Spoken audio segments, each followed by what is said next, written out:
Insta রান্নাঘর থেকে আজকে নিয়ে এসেছি ইলিশ মাছের মাথা দিয়ে কচুর শাক। ভীষণ ভালো একটা টেস্টি রেসিপি। দেখতে থাকো পুরো রেসিপিটা, তাহলেই বুঝতে পারবে। আর এখন কিন্তু কচুর শাক কাটার কোনো ঝামেলা নেই, কারণ কিনতেই পাওয়া যায় একদম কাটা, যেভাবে দেখছো। ওয়েলকাম ফ্রেন্ডস, ইনস্টা রান্নাঘর থেকেই সোমা বলছি। আশা করি বন্ধুরা তোমরা সবাই ভালো আছো। আর রেসিপিটা কেমন লাগলো অবশ্যই কিন্তু কমেন্টের মাধ্যমে জানিও। দেখতে থাকো রেসিপিটা, আর পুরো রেসিপিটা দেখার অনুরোধ রইল। Please like, share, comment. প্রথমে আমি একটা সসপ্যানে জল বসিয়ে দিয়েছি, তারপরে কচু শাকগুলো বসিয়ে দিলাম। আর কচু শাকটা কিন্তু এইভাবে কিনতেই পাওয়া যায়। এইভাবে কিনে ভালো করে আগে ধুয়ে নেবে। আর যখন কচু শাকটা আমি ভালো করে ফোটাচ্ছি, দেখতেই পেলে একটা তেঁতুল দিয়ে দিলাম। তেঁতুলের সাথে ভালো করে ফুটিয়ে নেবে আর নুন দেবে, তাহলেই দেখবে কচু শাকে কিন্তু এক ফোঁটাও গলা ধরবে না। যারা খেতে ভয় পাও তারা এইভাবে করে দেখো, এক ফোঁটাও কিন্তু গলা চুলকায় না। ঠিক এইভাবে ভালো করে দেখো নাড়াচাড়া করে আমি কিন্তু এবার ছাঁকনির মধ্যে কিছুক্ষণ গরম জলে রেখে তারপরে কিন্তু আমি ছাঁকনির মধ্যে ঢেলে দেব।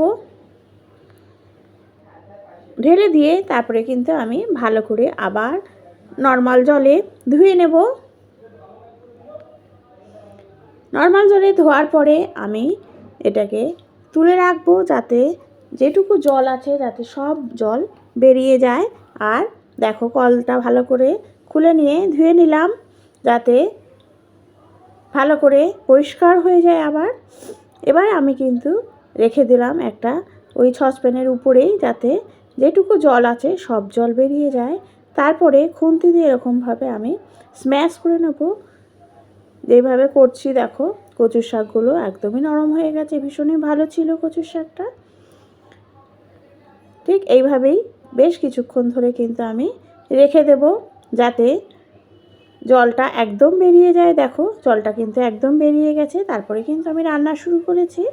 নিয়েছি হচ্ছে ইলিশ মাছের মাথা, আর এদিকে কচু শাক, বয়েল করা কচু শাক নিয়ে এবার আমি রান্নাটা শুরু করব। কিভাবে রান্নাটা করছি অবশ্যই তোমরা দেখতে থাকো। দেখো দিয়ে দিলাম হচ্ছে তেল কড়াইয়ের মধ্যে। তেলটা দেওয়ার পরে আমি সাদা তেল সরষের তেল দুটো মিক্সড করে রান্না করছি। দিয়ে দিলাম একটু হলুদ, দিয়ে দিচ্ছি একটু নুন, দিয়ে এবার কিন্তু আমি মাথাটা ভাজবো। ইলিশ মাছের মাথাটা বেশ কিছুক্ষণ ধরে আমি ভেজে নেব, বেশ কড়া করেই ভেজে নেব। আর দিয়ে দিলাম হচ্ছে ওর মধ্যে কালো জিরে ফোড়ন, আর দিয়ে দিচ্ছি একটু কাঁচা লঙ্কা দিয়ে এবার সব একসাথে কিন্তু ভালো করে তেলের মধ্যে নাড়াচাড়া করে নেব। দেখো নাড়াচাড়া করে নিয়ে এর মধ্যেই কিন্তু আমি দিয়ে দেবো হচ্ছে বয়েল করা কচু শাক। দেখো কচু শাকটা কিন্তু দিয়ে এবার কচু শাক কিন্তু রান্না করতে হয় খুব বেশ টাইম নিয়ে করবে, তাহলে কিন্তু কচু শাকের টেস্ট ভালো হয়। এই যেই কালারটা দেখছো, ওই কালারটা কিন্তু একদম চেঞ্জ হয়ে যাবে রান্না করতে করতে। আর যতক্ষণ রান্না করবে খুন্তি দিয়ে মাঝে মাঝে খুলে খুলে ঢাকনা খুলে একটু স্ম্যাশ করে দেবে কচু শাকগুলো, তাহলে ইলিশ মাছের মাথার সাথে, তাহলে টেস্টটা ভালো হয়। দিয়ে দিলাম একটু চিনি। নুন আর মিষ্টি কিন্তু সব যার নিজস্ব টেস্ট, সেই টেস্ট অনুযায়ী কিন্তু নুন মিষ্টি দিতে হয়, বা আমরা দিয়ে থাকি। দেখো তেল ছেড়ে এসছে, স্লাইড হলুদ দিলাম, দিয়ে আবার কিন্তু এবার কিন্তু আর আমি ঢাকনা দেব না। এবার আমি গ্যাসটা বাড়িয়ে ভালো করে এটাকে কষিয়ে নেব, ভাজা ভাজা করে নেব। দিয়ে দিলাম আর একটু কাঁচা লঙ্কা, বেশ ঝাল ঝাল হলে ভালোই লাগে খেতে।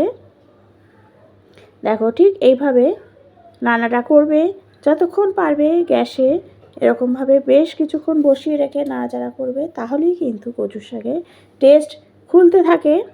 দিয়ে দিলাম একটু শুকনো লঙ্কার গুঁড়ো,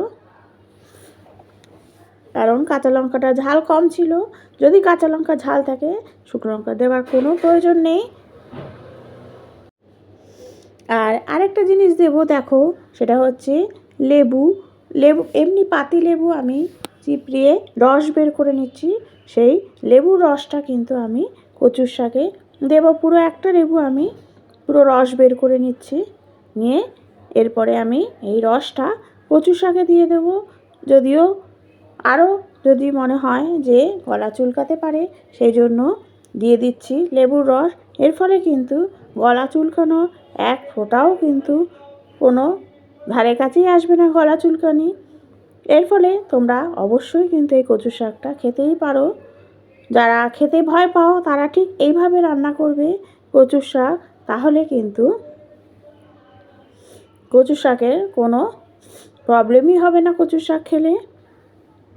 দেখো আমি কতক্ষণ ধরে, এটা কিন্তু অনেকক্ষণ ধরে আমি নাড়াচাড়া করেছি। কড়াই থেকে দেখো আলগা হয়ে এসছে, ঠিক নামিয়ে নিলাম, রেডি হয়ে গেল ইলিশ মাছের মাথা দিয়ে কচুর শাক। Thank you. বলা আছে, সব আছে, শুধু